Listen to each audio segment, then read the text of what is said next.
That was so interesting.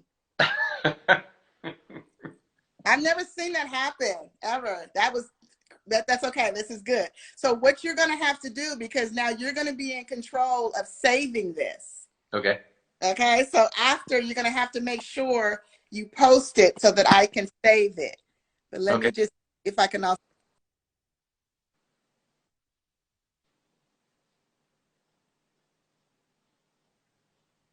You just went quiet on me. That's okay. You there? Here. Okay. So that was perfect. Well, you know what? I cannot blame you because you're the scientist. So you probably figured out something. I never seen that happen. So without further ado, welcome to the Face Behind the Brand. I am your host, Monique Marie, and you are the winemaker, the enologist, 1/3 of Three Steve's Winery, Steve Burman. Well, thanks for that, and thanks for the patience. Well, no, you know, the taller third, right? I've got the patience, but I think you have more patience than I do. I just think it's I thought it was because you created the account today, so. Could be. Well, how was your day? The day was great. Yeah. Did a little blending of some wine, getting ready for some bottling, and that's the best part of the process. Well, I'm excited. So you know what I have, of course, since we're having happy hour. You doing a little bubbly? No, I had bubbly the other day. I'm having three.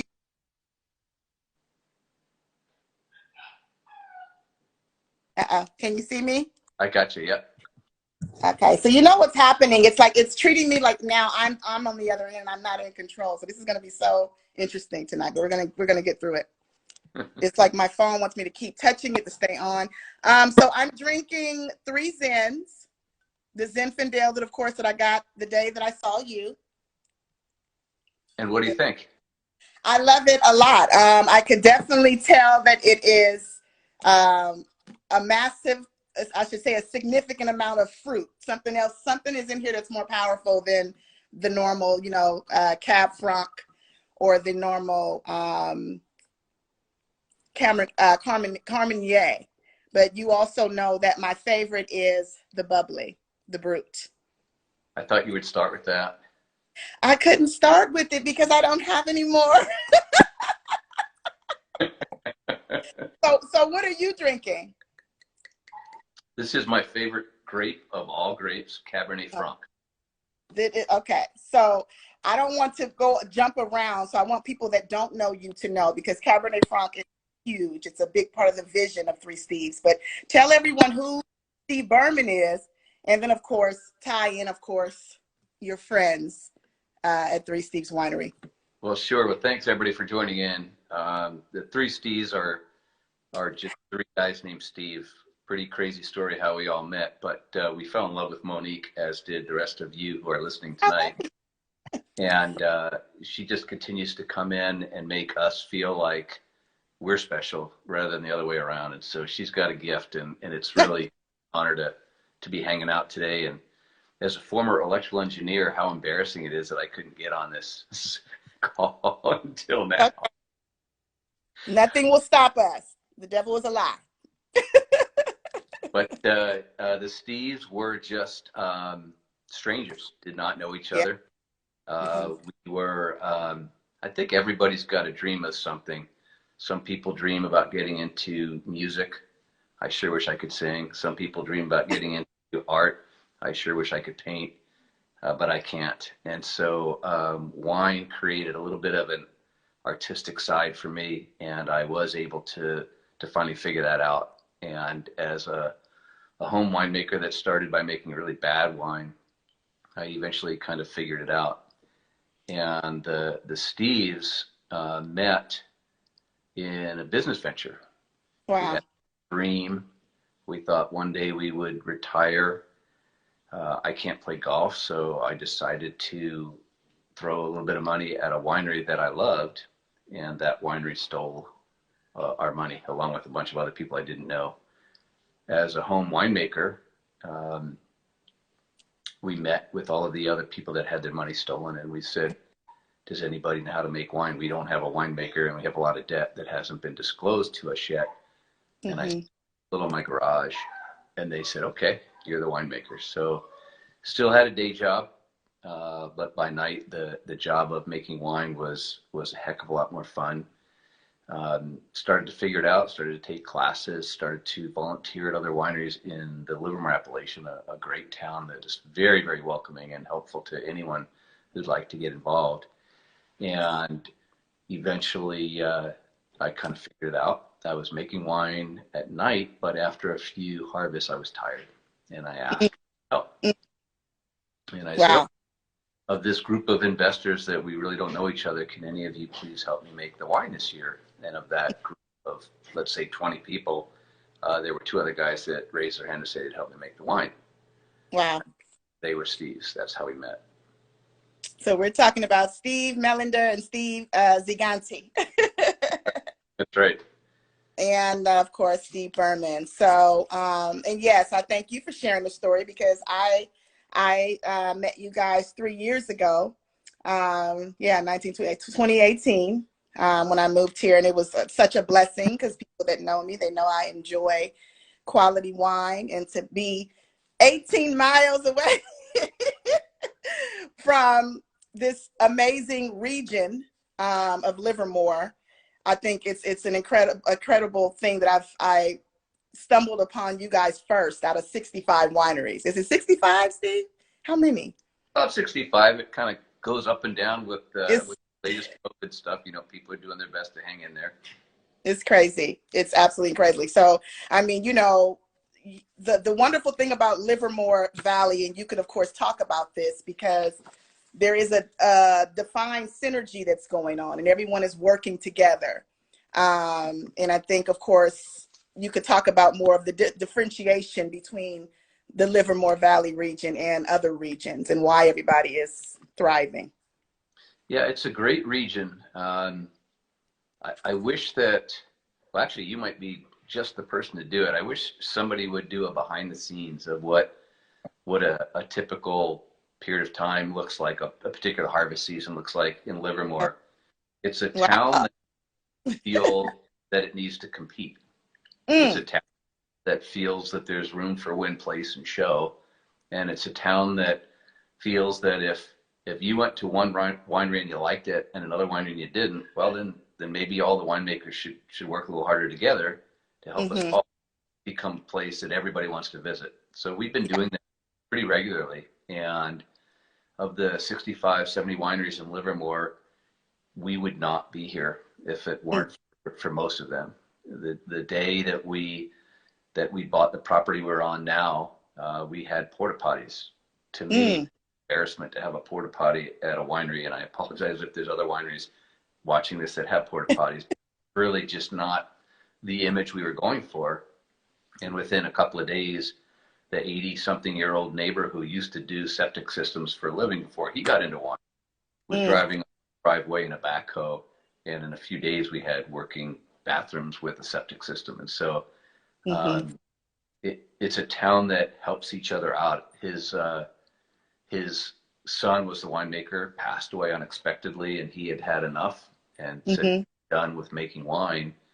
And Steve said, no, you're not. If you don't make wine, what else are you going to do?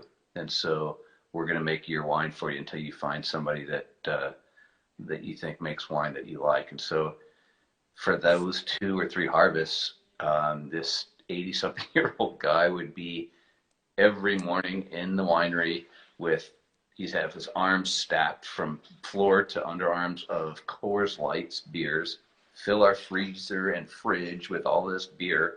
And it was just his way of saying, I appreciate you guys. And so we like to think that that's how you pay back favors. If you ask me a winery's name, I'll tell you a story about how they've helped us get where we are, and hopefully vice versa. Wow. You know, and you're talking about, of course, obviously way before, should I say 2010? Am I going back far enough? Yeah. Okay, even before that. So you're talking about during the time when you guys were all working together, you were partners, then at that point? A bunch of friends sitting around having a glass of wine and decided to start your own label. So what does a conversation sound like when someone is about to start their own label for a wine? Conversation. You know, having three Steves is a great business plan because there aren't ties. And there's a debate. If you lose, you learn something. So it's a really great number of people to have help you make the right decisions. And we each have our strengths, our weaknesses, and our personalities. Mm-hmm. You know, one of the Steves, Steve Zaganti, you know, he was a former very senior sales executive in biomedical devices, and he had courage. He had the let's get it done mentality. I was, you know, engineering, plan everything out until you die, and if you don't plan quick, you die before you get it implemented kind of a guy. And he was a, you know, a home developer who was somewhere in between. And those three sets of skills caused the right decisions to be made. But without the three of us, I'm quite sure none of us would be here. Yeah. Well, it kind of plays the same role as what you talked about earlier with music, because a band is just the same, right? One band, one sound. So, you know, when everyone is working together, that's something I always remember. And I probably didn't even tell you, I used to play taiko drums. Oh, really? Yeah. So I want to say I was 17, 18, leading this amazing group. And I, you know, self-taught, had to learn, you know, but you could hear when someone was off. You know what I'm saying? That many people, those big of drums, and everybody had to be in sync. Everybody had to synergize. Everybody had to be on the same page, mind, body, and soul. Yeah, yeah. So what did you do to get everybody on the same page when they weren't on the same? I would take one of the drumsticks and then no, I would just I would pray because it was a bunch of us and it was a girls group at that, and everybody had different personalities, but all different ages, different walks of life, and again, patience, you know, played a really big role, because yeah, you can't stop, right? The show must go on. You can't just stop performing, you know. So that's what. Interesting how we figure out, you know, as a team, how to work together, and you know, you go through different jobs in your life and different levels in those jobs, and Yeah. you do all the things you're supposed to do, and then sometimes outside of all of those things you're supposed to do, you just kind of figure it out. So it's Yeah. Yeah. You figure it out. And so the importance of the business is crucial. So obviously you have to have a business plan. You guys had that. You definitely have to have budget and cash flow because there's an aging process. So talk to me about the aging process. yeah, you know, it's funny. You dream about owning a winery, and you know, maybe you were doing something in an industry like the Steves were, where you have a couple of bucks. You're not independently wealthy. You don't have boats and houses, multiple houses and cars and things, but you start to feel like I might be able to do this. And, Mm-hmm. um, and so you try it, but nobody well, none of the Steves anyway had done it before. And so all of a sudden you make a little wine. First year it made 900 cases of wine. And that, you know, for Livermore, I'd say an average number of cases of wine per year is probably 2,000. That's the right number for a boutique winery. 900 coming in, you know, if you hit a couple of nice awards, you're going to sell that out, and you're going to try to make, you know, maybe double the next year, and be careful that you don't lose the recipe of how to make it good. Don't just make more. Yeah. And so what you didn't think about was it costs more than twice as much to make it because inflation, prices for labor go up, prices for grapes go up, prices for fermentation vessels go up. And so before we knew it, we were making a product that we wouldn't sell for 2 years, that we paid for immediately, and you run out of money. Yeah. You're like, okay, what do we do now? We just bought a whole lot of grapes. We made a whole lot of great wine. Yeah. And here's we got our money back. Well, that's a great business model. Not. Yeah. So, It's like, so you start out, you start to realize, well, what if we buy one thing next year instead of a whole bunch of new toys, like mm, we thought we should do, and we save the money until we understand how much it's going to cost every year to make wine. And once you figure mm, that, then maybe you can buy a few more toys to make wine better and easier. mm. And so that took us a little while to figure out. It was scary. You know, if anybody out there is interested in their own business, and I hope that you are, I hope that you find something you love. Yeah. Um, there's a lot of learning and cash flow, having money when you need it.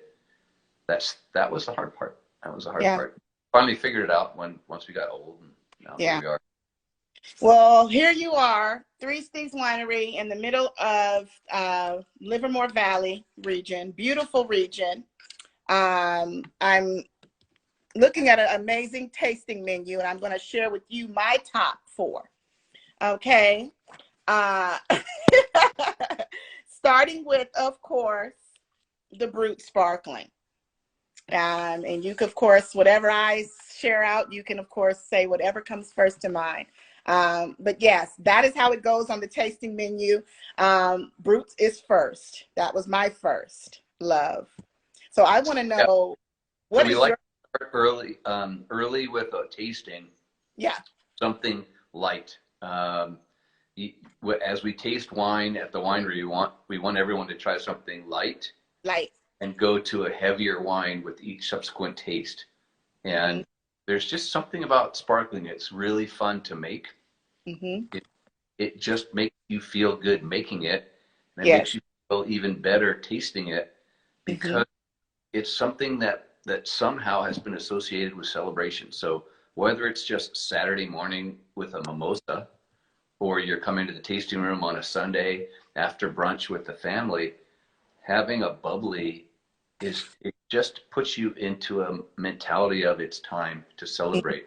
Even if Mm-hmm. it's just Sunday, a normal Sunday, someday without a mask and without worrying about the issues we're all worried about. Yeah. It's a weird, cool thing that sparkling does for your psyche. Yeah. It does an amazing thing. The sparkling is, I love to smile. I love to be happy. But again, I love a really good sparkling. And this is hands down my favorite. So that is my number 1. Of course, my second favorite, of course, is you're drinking tonight, is the Cabernet Franc. Okay. So this is a wine that I have to taste with fresh on my taste buds. Oh. There's another wine. Well, there's lots of wineries in Livermore, but there's another winery in Livermore, Nottingham Cellars. Good Mm-hmm. friends of mine work there. I think I could say that about all the wineries in Livermore, Yeah. but there are styles to wine, Mm-hmm. and Cabernet Franc is the most. There's 2 very different styles. One Mm-hmm. is a French Loire Valley, where it originated, type of Cab Franc. Mm. That style would be very light in fruit. There wouldn't be a lot of oak that you would taste or smell. Mm. There would be a lot of acid, so it was crisp and light. Mm.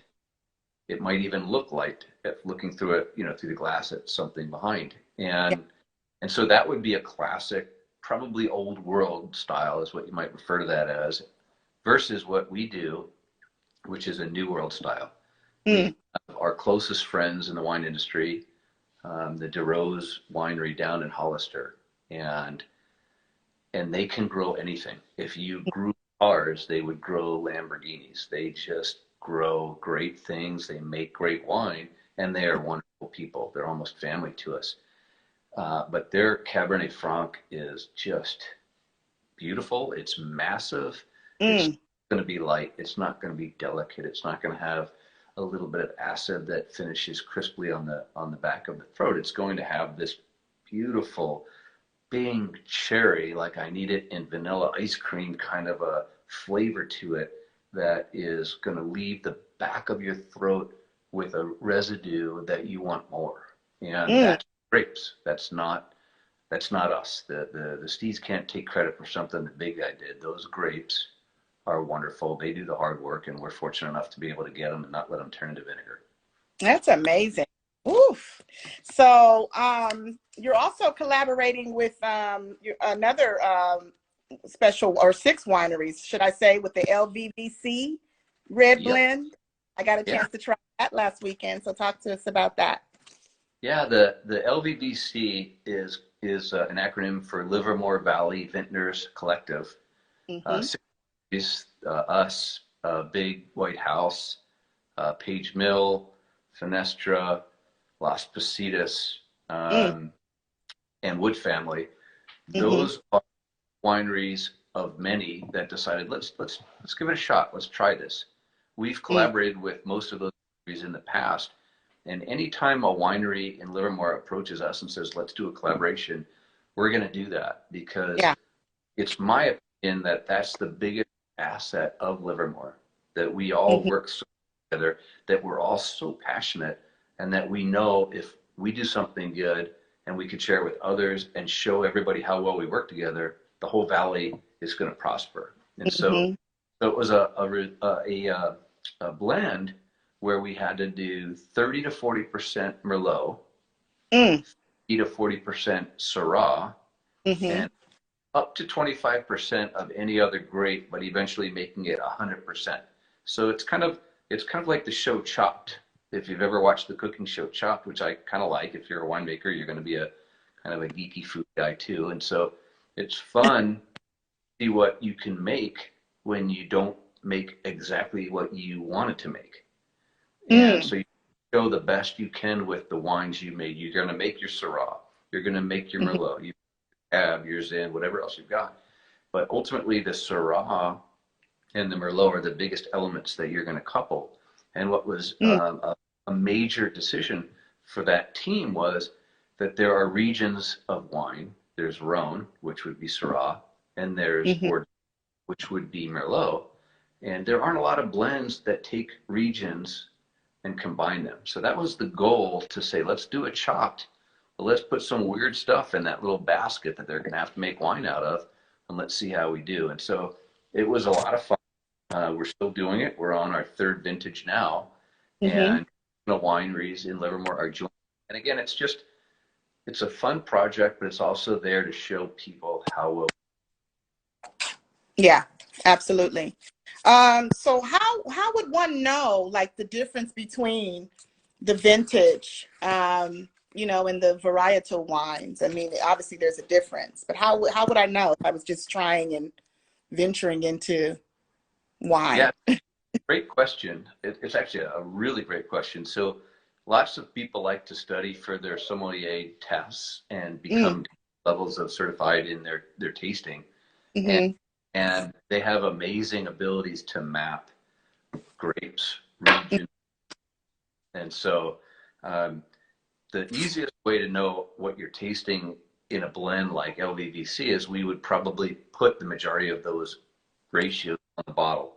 But that's not a whole lot of fun. It's more fun if you were to say, I'm getting a little Merlot, I'm getting a little Syrah. It's fun to see what you start to pick up when Yeah. you take, like if somebody made you a really nice, on a hot or on a cold day, a really nice soup that's a little bit new to you, but had really cool ingredients. When you try to Mm-hmm. pick those ingredients out, that's kind of what people like to do with vintages and variety. So um, it takes time. I think wine has the opportunity to become a little bit pretentious, unfortunately, and it really Mm. doesn't.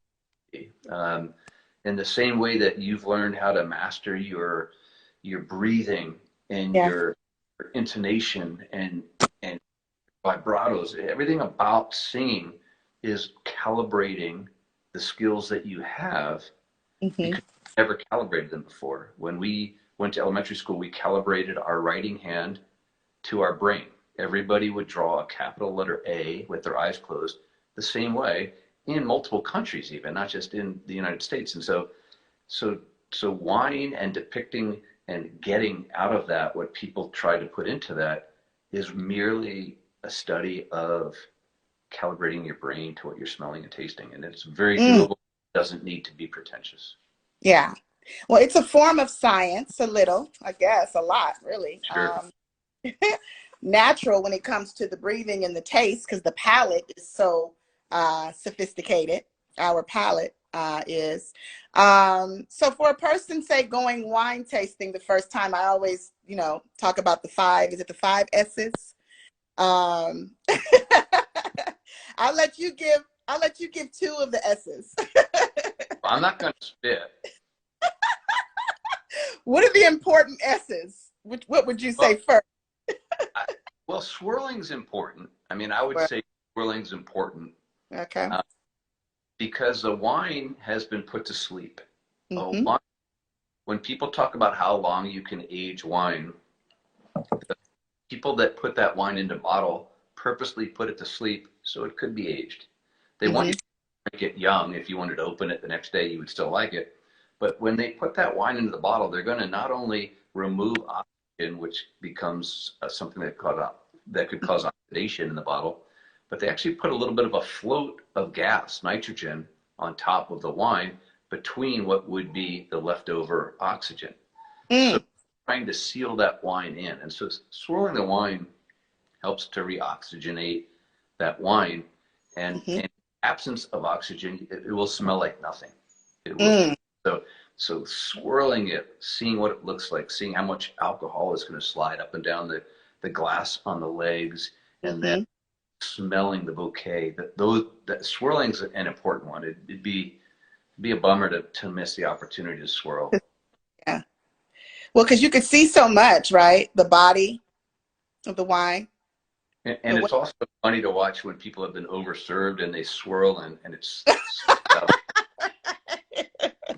so if you've ever gotten to that point when you're swirling, pick up the bar and just swirl it on the bar and you'll be fine. You're like, more wine, please. Okay. The other one you mentioned sip. Sip is important, obviously, to take a sip first only, right? Well, so for me, I need to sniff it.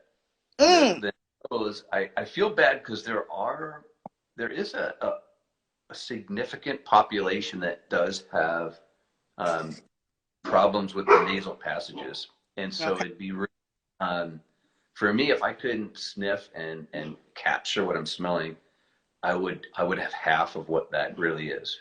And so sniffing's important and fun because, again, we're calibrating. How often do you sniff chocolate? Well, okay, I sniff chocolate. It smells like chocolate. But use a description, have the word chocolate in it.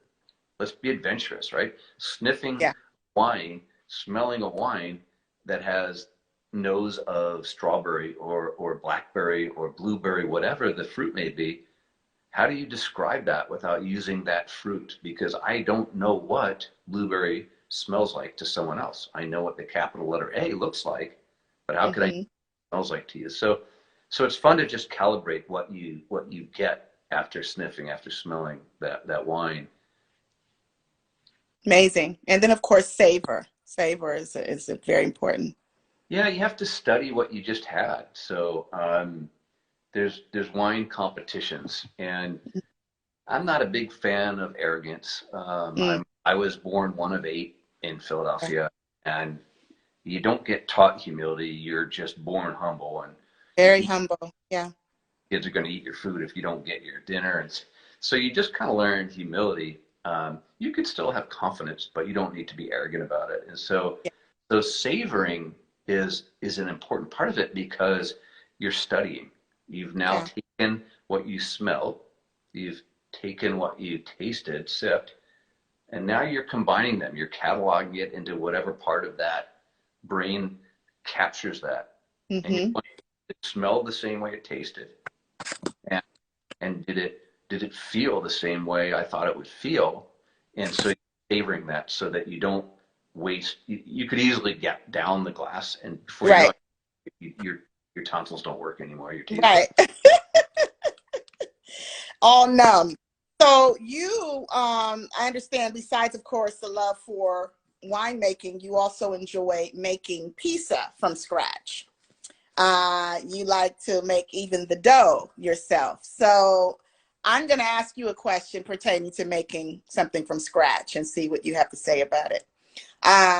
If you could make your own country from scratch, what components would you use?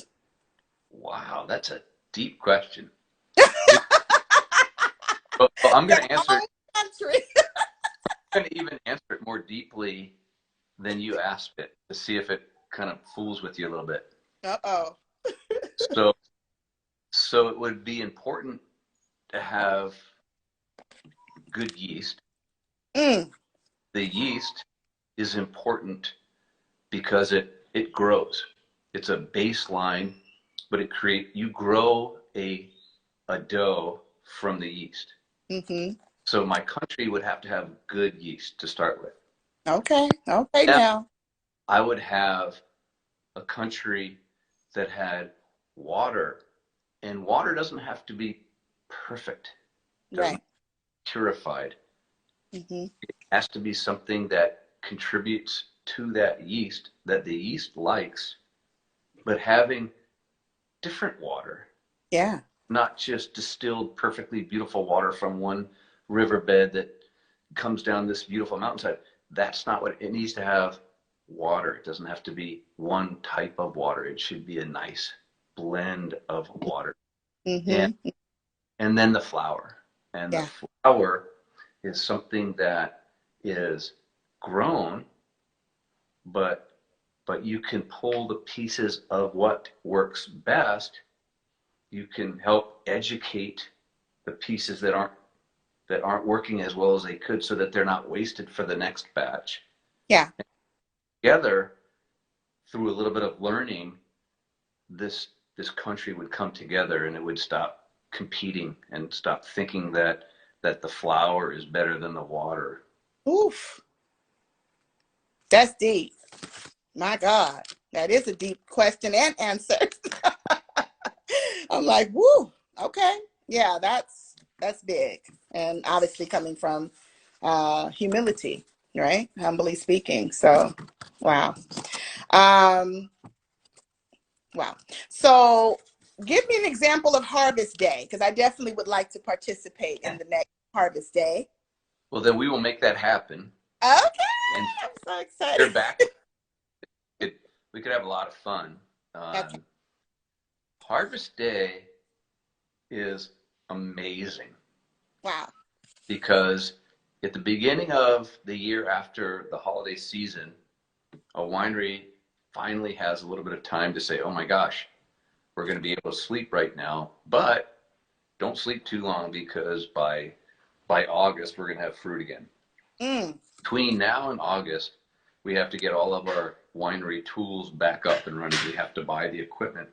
Yeah. We thought we could afford, buy less than you think you can afford, because you can't afford as much as you really want. Mm-hmm. And then you start to think about how many tons of grapes and what yeast do we like, and you create a plan. Yeah. And so Harvest Day is never the way you thought it would be.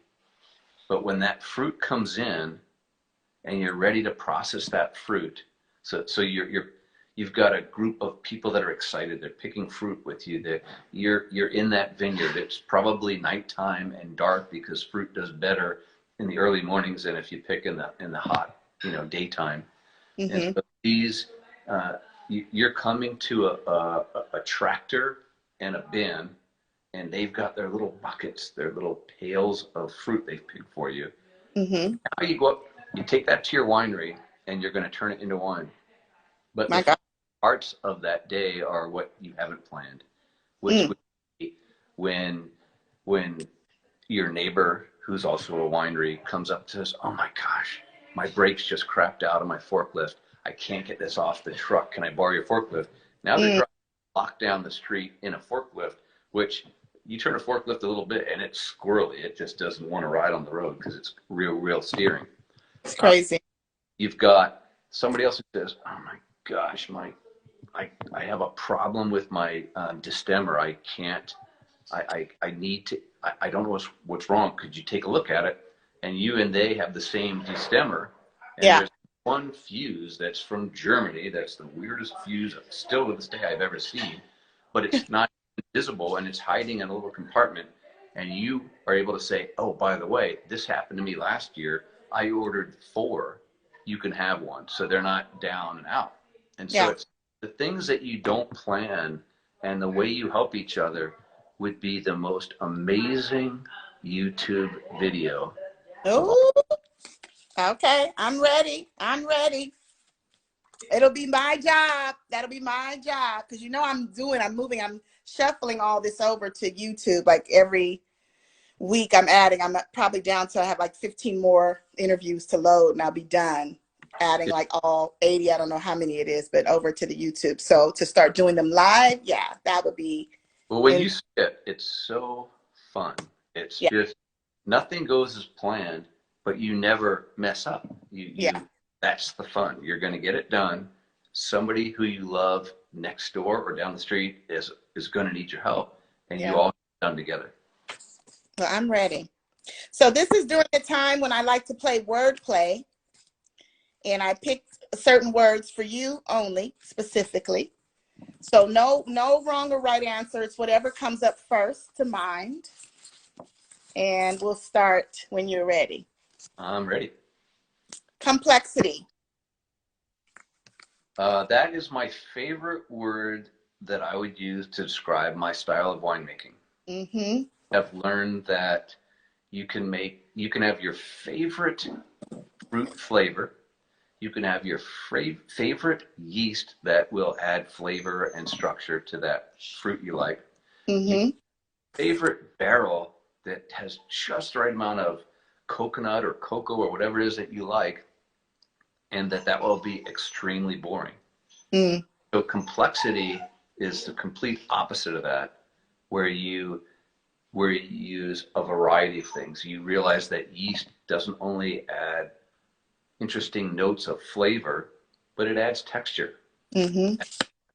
So you start to use more than one yeast so that you create the complexity. So complexity is my favorite word to describe my style of winemaking.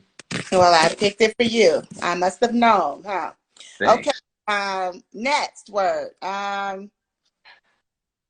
Sometimes it could be phrases. It might be a paraphrase. This word is perspective. Yeah, perspective is a great word because it lets people know that there isn't one way to do things, Mm-hmm. and that a winemaker can't make one style of wine, and that a winery owner can't create one experience, and that everybody's perspective matters. So ask what their perspective is and understand that. And where you really love it, go heavy on that. And where you don't, talk to them about why they like it and massage it. And so it's just about being balanced. Yeah, absolutely. Best of class. Best of class is an award category. Yeah. Which is really exciting when you win something like that. We've been very fortunate and very lucky to have won a couple of big awards, and that's as far as I'd like to go about talking about those awards, because they don't make a winery. They let you know how fortunate you were that wine you happened to make, when judges were tasting it compared to other wines, just shine a little bit better. Yeah. But no. Yeah. Were there half the wines that could have done the same thing if the order that those judges happened to taste them lined up? And so we don't actually submit a lot of wines anymore to competitions, because and I actually just updated our winery website, which only took me like 14 years to do. Right. But I put a comment in there which said that we really are humble students of an art that we can't perfect. Mm-hmm. That we don't want to be known as a winery with this score and this medal. Yeah. That we don't want people to think we don't care. Right. So I thought, let's get a few awards and let's call her done and say, look, if I've just told the world I'm a student of an art I can't perfect, and at some point in my career as a winemaker, I've achieved a word I was proud of, then have faith that I'm always going to make it better than I made it that time. Mm-hmm. And I'm admitting that, and you don't need to keep looking to see how I did. Yes, I love that. And that's the humility, of course, and that's obviously why you guys are where you are, because of that. I have a producer who is the same way when it comes to the Grammys, you know, the accolades. He's like, don't talk about it, don't focus on it, even though, yes, we want to know and want people to know that we were able to achieve it. But even then, you don't base your gift,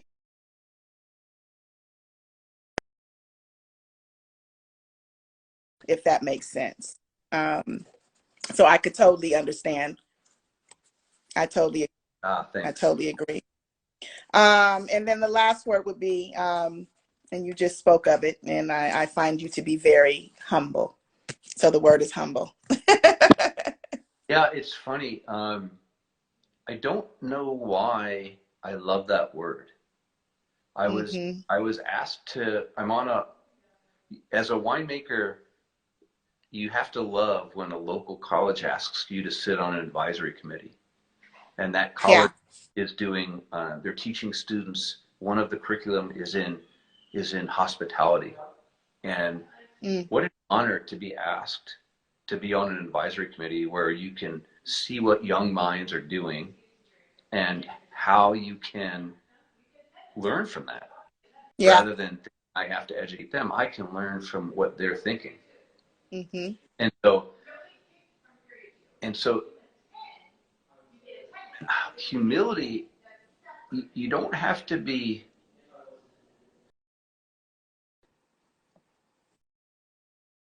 I, it's hard to explain where I got humility from because I just respect it so much. I think that Mm. the bigger the person, the more humble they are. You don't have to boast. Your resume doesn't need to be the first thing you lead into. As an Mm-hmm. example, I was in my tasting room and these three extremely tall dudes were at the bar back when we were at the bar and talked Yeah. to people without masks. And two of them were younger than the other, so I was thinking, Mm. okay, and they look the same, so I'm thinking it's twins and dad. Yeah.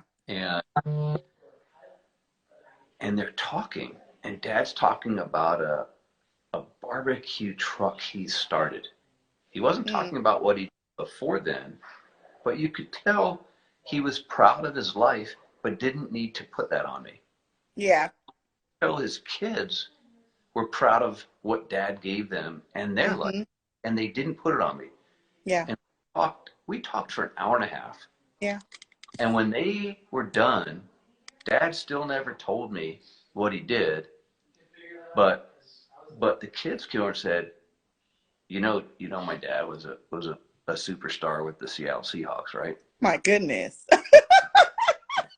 These guys were two superstars with Stanford University twins football Jesus. players and MBAs Humble. and humble. Mm-hmm. And Wow. they didn't lead up. That wasn't the story they gave me. Yeah. They just they were just three guys talking to one little guy who was half their size. Yeah. Amazing. Yeah, And and so fair. humility, the bigger the person, the more humble they should be. Mm. Oof. And I think if more would realize that, because I think that's what it is. I mean, there's a movie years ago that came out, and I think Denzel said it best in the movie, and it was American Gangster. And he said There. the, the loudest one in the room is the loudest one is the, what is it? The loudest one in the room is the smallest link. I mean, like, basically they have more, if I'm saying it right, it's like, because he had on this flashy fur, and everybody who's seen the movie, you could correct me if I said it the wrong way, but the whole point was his wife bought him this big fur coat. He never would wear fur coats, but all of a sudden he comes out in this fur coat. That's what it is. The loudest one is the weakest one. So he was so loud and everything came out that day about his whole lifestyle because he's wearing this big $25,000 chinchilla. You know, I mean, we like nice things, don't get me wrong. But yeah, I would totally agree. You don't always have to be boastful about it. I mean, because I think you automatically get rewarded in the open. Could Just I based. ask, and I don't want to make you uncomfortable in any No. way. Yeah. So what background do you think these three gentlemen had? All three Steves or the guys No, you're talking? the Seattle guys. Oh, what probably were they African American, tall? So the thing that amazed me most was they were just as humble. Mm-hmm. You're right, but they were just as humble. They wanted to be my friend. Yeah. And I wanted to be their friend. And Yeah. that's why I talk about yeast and dough and Bonding. wouldn't it be cool if we could just get past all this silly ugliness? It doesn't need, I don't want to get political on anybody, but No, you're good. This it is doesn't matter all to anybody, right? yeah. Yeah. Yeah. We need to not just in your business, in daily, yes, in our lifespan. I think what has happened with 2020, right? If you want to talk about it, you know, I think we've all been humbled, no matter who you are, what walk of life, what level of finance, you know, rich or poor. We have all been placed in a category of the same level, you know, with what happened last year. So it's like you have to step out of the box. You have to do something different. You have to start praying, whatever it is. And we've learned, I mean, I think you and I talked about this over the different times at the winery, Yeah. what we feel rich really means and how Mm-hmm. it doesn't really pertain to the almighty dollar, does it? Yeah. No, it does not. This is wealth to me. Yeah. Doing here, and it's interesting, and I could say this on here because a lot of people ask, like, well, you know, how are you making money doing what you're doing? You know, things like that, and I could share it with everyone because it's like for what I am doing by putting others first, that is my wealth, you know, and because I am a firm believer in God, you know, I don't have to be in a synagogue or holding up a Bible all the time, but yes, I do read the Bible, and yes, I believe in God, but I am humbled by my own life and what I've experienced with both being without, you know, and watching people lose things, both material and people, including myself. I've lost people. We've all lost people, you know, and it's hurtful, you know. So I just, I'm at a place now too where it's just like I'm doing what I love. And I think we talked about that too, that question, do what you love or love what you do. And I asked everybody this, Steve. And your answer was both the same, right? Because you can't Absolutely. one without the other. Yeah, absolutely. And I just think, you know, look at what, when you come to the winery, you don't even see how you make the whole staff feel. Oh, And because you think that the staff's out there trying to help you feel welcome when in fact it's just the opposite.